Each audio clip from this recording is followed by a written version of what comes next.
Good morning. Today I thought we'd do some practice questions. First one, Mount St. Helens is part of which mountain range? And we see the answer is the Cascades. What type of eruption was Mount St. Helens?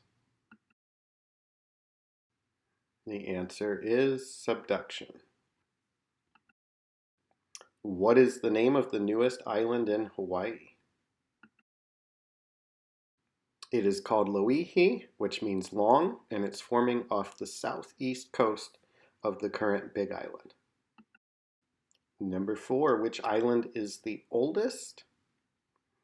The answer is A, the one furthest away from the hotspot.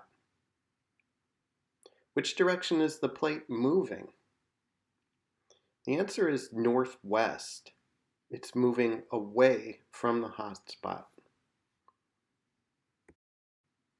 Name each cone shape. A is shield, like you might find in Hawaii. B is composite, like Mount St. Helens and most of the Ring of Fire. C is cinder, which are usually on continents. They have lots of tephra, things like ash, but not as much lava. And D is also a shield cone. These form at rift eruptions, think like Iceland atop the mid-Atlantic ridge. Remember, this is also called a spreading center. Well, that's all for today. We will be doing some more questions about volcanoes when we return next week. Have a good one. Stay safe.